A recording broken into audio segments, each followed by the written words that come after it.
आज आंतरराष्ट्रीय पुरुष दिवस साजरा करण्यात आला। जगभरातल्या 60 पेक्षा जास्त देशांमध्ये हा दिवस साजरा करण्यात आला। गेल्या 5 वर्षांपासून मेन्स राईट असोसिएशन तर्फे पुण्यात हा दिवस साजरा करण्यात येतोय।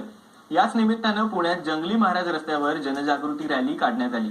यावेळी पुरुषांना भेडसावणाऱ्या विविध समस्या, आरोग्य तसंच पुरुषांवरचे अत्याचार अशा अनेक विषयांवर जनजागृती करण्यात आली।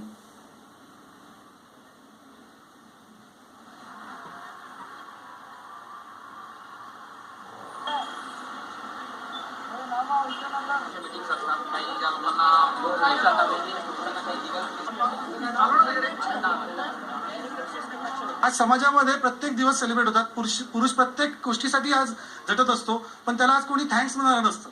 तर त्याचा आज पर्पज आहे की त्या दिवशी 19 नोव्हेंबर रोजी प्रत्येक पुरुषाला आपण एक थँक्स म्हणावं आणि तो दिवस पुरुषासाठी खास करून सेलिब्रेट व्हावा या उद्देशाने आमची हे आज बायसिकल रॅली आहे। वर्षीचा पुरुष दिनाचा जो विषय आहे तो पुरुषांची हेल्थ, त्यामुळे जान है तो जहान आहे त्याच्यासाठी म्हणून आणि सेफ्टी ऑफकोर्स पुरुषांची पुरुष जर